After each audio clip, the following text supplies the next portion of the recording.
Bom, e aí? Quantos ativos, então, são o ideal? Não existe ativos ideais.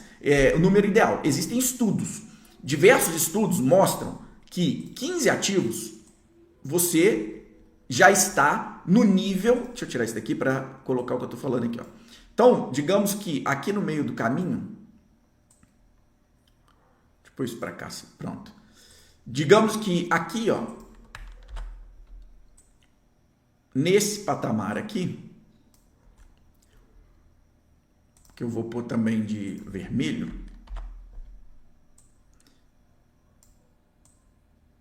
aqui é o patamar com 15 ativos nessa média, tá? Entre 15 por aí.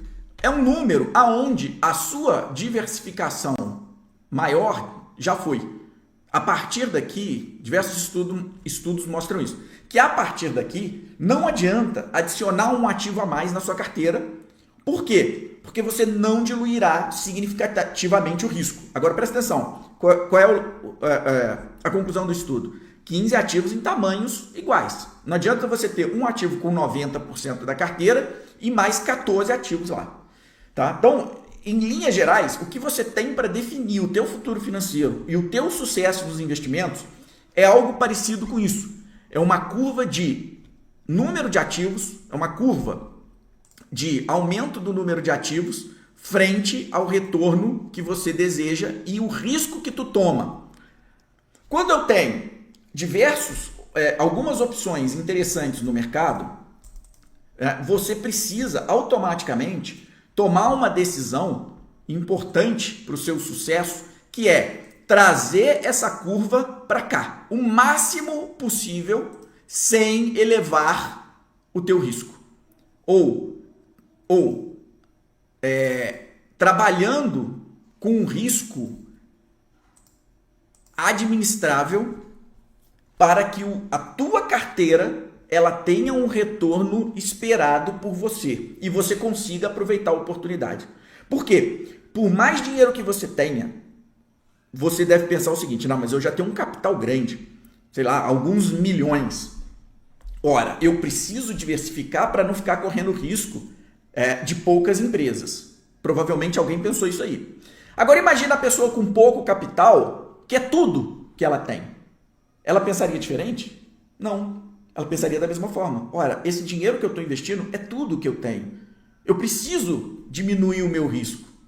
Só que, tanto quem tem pouco dinheiro, quanto quem tem muito dinheiro, tem um único objetivo: multiplicar o dinheiro. Multiplicar esse dinheiro. A não ser que você esteja satisfeito, completamente satisfeito, com o retorno dos ativos que você já tem, os dividendos, o que quer que seja, e você fala assim: não tem menor interesse, para mim tá bom, fico assim. Ok. Você vai achar essas pessoas. Por elas são o que nós chamamos na estatística de cauda longa. Se tem a distribuição normal, elas estão lá, naquele pedacinho, né, menor dessa distribuição. A maior parte das pessoas, elas vão estar no meio dessa distribuição, onde elas vão querer multiplicar dinheiro. E eu posso falar uma coisa para vocês, fundo do coração.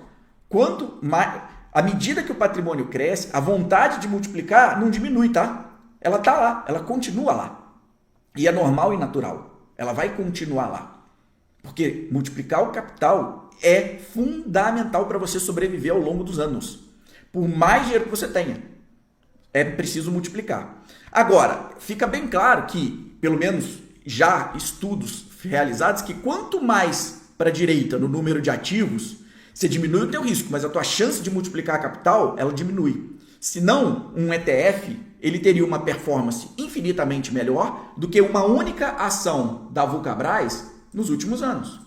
Então, se eu pegar Vulcabras, que é uma empresa que eu estou usando como exemplo por ter citado aqui para vocês, se eu pegar uma Vulcabras e fizer uma comparação, por exemplo, vou fazer aqui com Bova.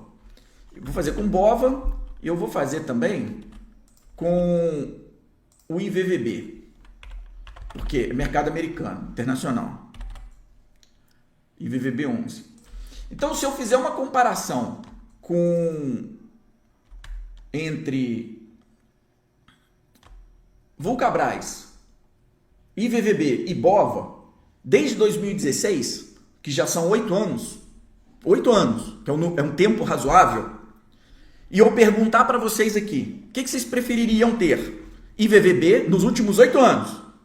Uma carteira, respondem aí para mim. O que vocês prefeririam ter? Uma carteira 100% Vulcabras, 100% IVVB ou 100% BOVA? Qual vocês prefeririam? Responde para mim. Pessoal do Insta, responde para mim.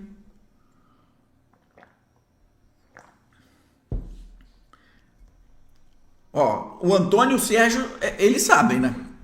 100% Vulcabras, é isso. Não tem segredo. Por quê? Nos últimos... Deixa eu ver se eu consigo compartilhar aqui a tela. Nos últimos anos, Vulcabras, ela deu um pau no Ibovespa. Vulcabras. Suzana está no Projeto Milhão, é isso. Tá aí no meio, ó. Alci, Vulcabras. Tá aí no meio. Para quem tá no YouTube. Vulcabras branca, o IVVB azul e o BOVA verde. Qualquer carteira, pega esses 3 ativos nos últimos 8 anos, qualquer carteira sem Vulcabras, ela iria performar menos. Qualquer carteira que tivesse Vulcabras e mais uma dessas, você estaria deixando de lucrar mais. Qualquer carteira que não tivesse 100% em Vulcabras não teria tido uma performance desse tamanho em relação aos outros ativos. Tudo bem, Vulcabras a gente já sabe que aconteceu, né? Eu já sabia dos 8 anos de Vulcabras, já sabia do retorno que a empresa deu. Pois é. Qual é o problema? Tá bom, quem vai me entregar isso para frente? Quem vai me entregar isso para frente? Esse é o problema. E para resolver esse problema, o que te dizem é: invista em diversos ativos, invista em diversos mercados. Você tem que ter um pouquinho de tudo. Você não pode correr riscos tendo uma concentração, tendo poucos ativos. É isso que te dizem. É isso que dizem para você. E aí eu te falo, tá, e se você estiver diante da próxima Vulcabras, da próxima VEG, você vai dividir a sua alocação com mais 15 ativos para diminuir o teu retorno porque você não quer correr o risco? Esse é o ponto. Como é que você resolve isso? É isso que tem que estar na sua cabeça. Eu fiquei presente para isso já há alguns anos, lá atrás, antes mesmo de eu me tornar analista. Por quê? Porque eu já diversifiquei. Eu já tive muitos fundos, multimercados. Eu já comprei fundos de ações lá atrás. Eu já tive um monte de ativo. E quando eu parei e fui olhar tudo que eu já fiz, quais foram os meus maiores erros? 1. Pular de galho em galho, achando que esse daqui já deu, agora eu vou para o próximo. Nada mais é do que uma diversificação. Só que não em número de ativos, mas em carteira. Corretor adora. 2. Ter muitos ativos. Por quê? Porque eu não sei qual que vai subir. Eu não sei qual que vai dar certo, então eu vou ter um monte. Então o que eu quero dizer é o seguinte, você está diante da oportunidade, porque o mercado está barato. Existe esse risco vermelho aqui, que ele diria que ele não está nem baixinho assim, hoje ele está assim. Ele está bem maior do que essa curva aqui, ok? Ele está alto. Existe esse risco está alto. Por quê? Porque a gente olha para o Brasil e vê como está o nosso cabaré, ou seja, o executivo. Estão me perguntando o que é BOVA. BOVA é um ETF que replica o índice Bovespa. Então eu usei ali no meu exemplo o ETF de BOVA, o ETF do IVVB, que replica o índice americano, e eu usei as ações da Vulcabras como exemplo. Tá? Enquanto, por exemplo, na minha comparação, Vulcabras em 8 anos deu 1.500% de retorno, o IVVB deu 450% e o índice Bovespa 140%. Por isso que eu digo, quem não teve Vulcabras numa carteira com esses 3 ativos, simplesmente perdeu dinheiro. Ou quem teve Vulcabras, mas dividiu o espaço dela com outra, perdeu dinheiro. Tá? Então a gente tem hoje esse risco elevado. Ok. Porém, quando você está diante de uma oportunidade de mercado, você precisa ser criterioso na escolha e concentração. E concentrar nesses ativos. Por quê? Porque no longo prazo o retorno virá. Mas você precisa estar certo. É por isso que aqui, nesse eixo, a gente tem o risco. É por isso que aqui o risco, ele é importante. Você tem que entender que risco que você está subindo. Tá? Aonde você está montado. Esse é o ponto.